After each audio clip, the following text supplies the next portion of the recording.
नमस्कार, स्वागत है study with Ravi YouTube channel में। आज देखते हैं द्विवेदी युग भाग 1 से महत्वपूर्ण प्रश्न। और ये प्रश्न टीजीटी, पीजीटी, वीपीएससी सभी परीक्षाओं के लिए महत्वपूर्ण होंगे, तो प्लीज़ वीडियो को पूरा देखें। चैनल को सब्सक्राइब ना किया हो तो चैनल को सब्सक्राइब जरूर करें।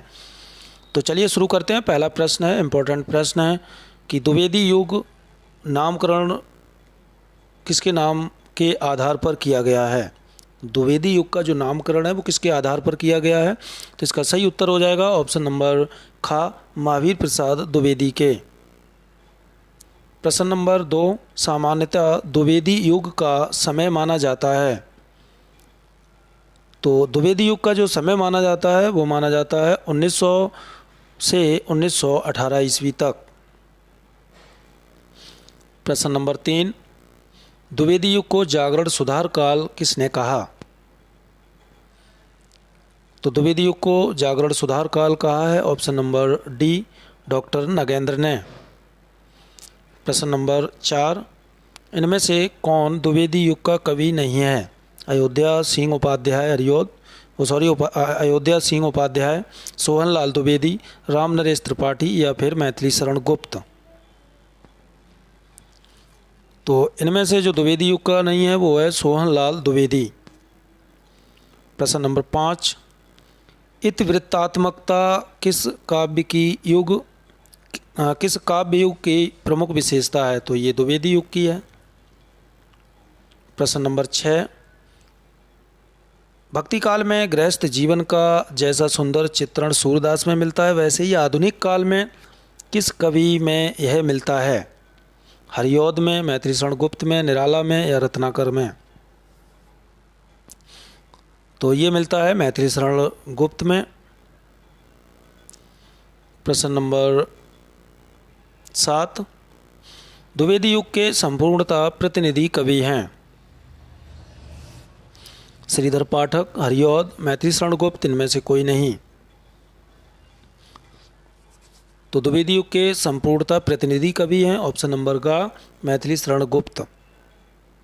प्रश्न नंबर 8, द्विवेदी युग के सर्वश्रेष्ठ प्रगीतकार माने जाते हैं। रूपनारायण पांडे, लोचन प्रसाद पांडे, मुकुटधर पांडे, इनमें से कोई नहीं। तो द्विवेदी युग के सर्वश्रेष्ठ प्रगीतकार माने जाते हैं ऑप्शन नंबर का मुकुटधर पांडे। प्रश्न नंबर 9, अयोध्या सिंह उपाध्याय हरिऔध को प्रिय प्रवास के लिए कौन सा पुरस्कार मिला था। मंगला प्रसाद पारितोषिक या ग्रैमी अवार्ड या साहित्य अकादमी या नेहरू पुरस्कार। तो 9 का सही उत्तर हो जाएगा ऑप्शन नंबर का मंगला प्रसाद पारितोषिक मिला था अयोध्या सिंह उपाध्याय को प्रिय प्रवास रचना पर। प्रश्न नंबर 10,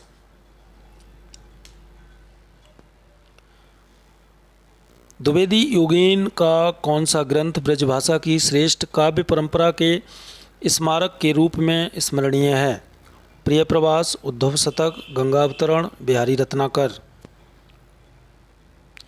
तो इसका सही उत्तर हो जाएगा उद्धव शतक, ऑप्शन नंबर खा इज राइट आंसर। प्रश्न नंबर 11, प्रकृति चित्रण की दृष्टि से द्विवेदी युग का श्रेष्ठ कवि कौन है। श्रीधर पाठक, हरिऔध, सुमित्रा नंदन पंत या मैथिली शरण गुप्त।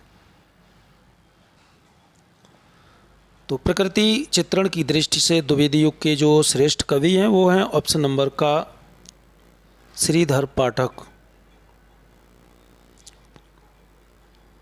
प्रश्न नंबर 12, द्विवेदी युग के किस कवि को हिंदी साहित्य सम्मेलन का सभापति बनाकर सम्मानित किया गया है।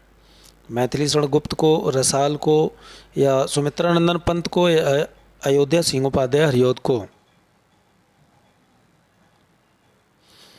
तो इसका सही उत्तर हो जाएगा अयोध्या सिंह उपाध्याय हरिऔध को हिंदी साहित्य सम्मेलन का सभापति बनाकर सम्मानित किया गया है। प्रश्न नंबर 13, कौन सी प्रवृत्ति द्विवेदी युग की नहीं है।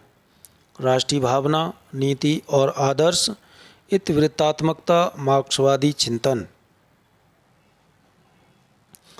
तो इनमें से द्विवेदी युग की जो प्रवृत्ति है नहीं है वो है ऑप्शन नंबर घ मार्क्सवादी चिंतन। प्रश्न नंबर 14, द्विवेदी युग की प्रमुख काव्य भाषा क्या थी? तो द्विवेदी युग की जो प्रमुख काव्य भाषा थी वो थी खड़ी बोली। प्रश्न नंबर 15, राष्ट्रकवि की राष्ट्रकवि की उपाधि किसे दी गई थी? तो राष्ट्रकवि की उपाधि दी गई थी मैथिली शरण गुप्त को। प्रश्न नंबर 16, खड़ी बोली का प्रथम कवि किसे माना जाता है? तो इसका सही उत्तर हो जाएगा अमीर खुसरो को माना जाता है। और प्रश्न नंबर 17, मैथिली शरण गुप्त किस छंद का प्रयोग अधिक करते थे? गीतिका का, रोला का, मात्रिक छंद का या हरिगीतिका का? तो मैथिली शरण सबसे ज़्यादा हरिगीतिका छंद का प्रयोग करते थे। ऑप्शन नंबर घ इज राइट आंसर।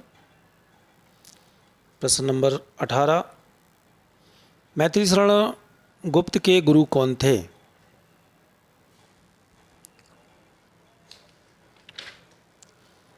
तो मैथिली शरण गुप्त के गुरु थे ऑप्शन नंबर का महावीर प्रसाद द्विवेदी।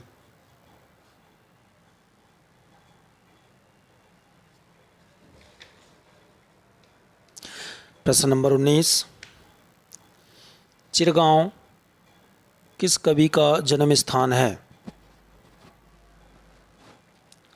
तो चिरगांव जो है मैथिली शरण गुप्त का जन्म स्थान है।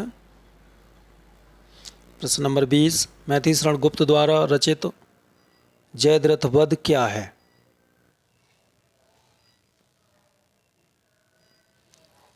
तो ये है खंड काव्य।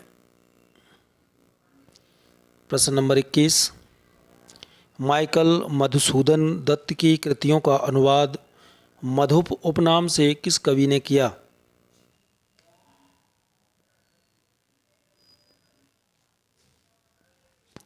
तो मधुसूदन का जो कृतियों का अनुवाद मधुप उपनाम से किया वो किया मैथिली शरण गुप्त ने। प्रश्न नंबर 22, मैथिली शरण गुप्त किसके भक्त थे?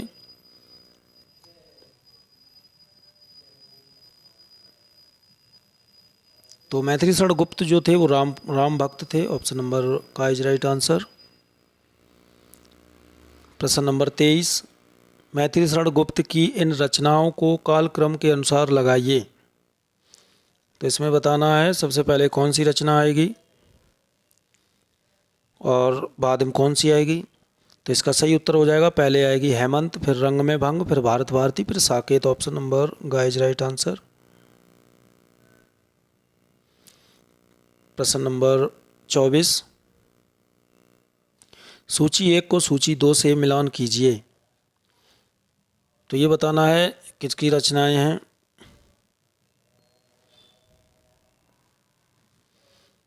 तो प्रिय प्रवास ये हरिऔध की रचना हो जाएगी। रंग में भंग मैथिली शरण गुप्त की, और मृत्युंजय ये हो जाएगी राय देवी प्रसाद पूर्ण की, और पथिक हो जाएगी रामनरेश त्रिपाठी की। तो ये सही मिलान है। प्रश्न नंबर 25, करते तुलसीदास भी कैसे मानसनाद महावीर का यदि उन्हें मिलता नहीं प्रसाद, उक्त पंक्तियों के रचनाकार कौन है? तो ये पंक्तियां कही थी मैथिली शरण गुप्त ने। प्रश्न नंबर 26, कविता करके तुलसी न लसे, कविता लसी पा तुलसी की कला, यह प्रशंसात्मक उक्ति किसकी है? तो ये है अयोध्या सिंह उपाध्याय हरिऔध की। प्रश्न नंबर 27, कविता का विषय मनोरंजन एवं उपदेश परक होना चाहिए। कविता के विषय में उपयुक्त कथन किसका है? आचार्य शुक्ल का, महावीर प्रसाद द्विवेदी का, आचार्य हजारी प्रसाद द्विवेदी का, या फिर नंद दुलारे वाजपेयी का? तो कविता का विषय मनोरंजन एवं उपदेश परक होना चाहिए, ये महावीर प्रसाद द्विवेदी का कथन है। प्रश्न नंबर 28, हे मातृभूमि तू सत्य ही सगुण मूर्ति सर्वेश की, ये पंक्ति किसकी है? भारत दुर्दशा की, यशोधरा की, हल्दी घाटी की या फिर भारत भारती की? हे मातृभूमि तू सत्य ही सगुण मूर्ति सर्वेश की, ये पंक्ति भारत भारती से है, मैथिली शरण गुप्त की रचना से। प्रश्न नंबर 29, मेरे चपल यौवन बाल अचल अंचल में पड़ा सो मचल कर मत साल, इन पंक्तियों के रचनाकार कौन हैं? बाबू जगन्नाथ दास, जयशंकर प्रसाद, मैथिली शरण गुप्त या दिनकर?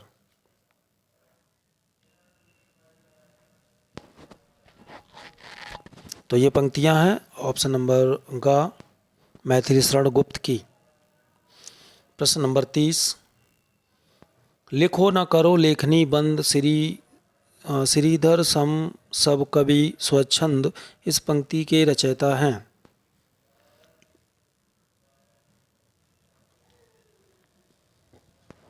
तो ये श्रीधर पाठक की पंक्ति है। प्रश्न नंबर 31, जगत है सच्चा तनिक न कच्चा, समझे बच्चा इसका भेद, ये पंक्ति किसकी है? तो ये पंक्ति भी श्रीधर पाठक की है। प्रश्न नंबर 32, उमर खयाम की रुबाइयों के रचयिता कौन हैं? उमर खयाम की रुबाइयों के रचयिता हैं मैथिली शरण गुप्त। प्रश्न नंबर 33, अबला जीवन हाय तुम्हारी यही कहानी, आंचल में है दूध और आंखों में पानी, पंक्ति के रचयिता कौन हैं? मैथिली शरण गुप्त हैं, निराला हैं, रामनरेश त्रिपाठी हैं या फिर जयशंकर प्रसाद हैं? तो इसका सही उत्तर हो जाएगा अबला जीवन हाय तुम्हारी यही कहानी, आंचल में है दूध और आंखों में पानी, ये पंक्ति है मैथिली शरण गुप्त की। ऑप्शन नंबर का इज राइट आंसर। तो ये थे दोस्तों महत्वपूर्ण द्विवेदी युग से प्रश्न अच्छे लगे तो प्लीज़ वीडियो को लाइक करें, शेयर करें, चैनल को सब्सक्राइब जरूर करें। धन्यवाद।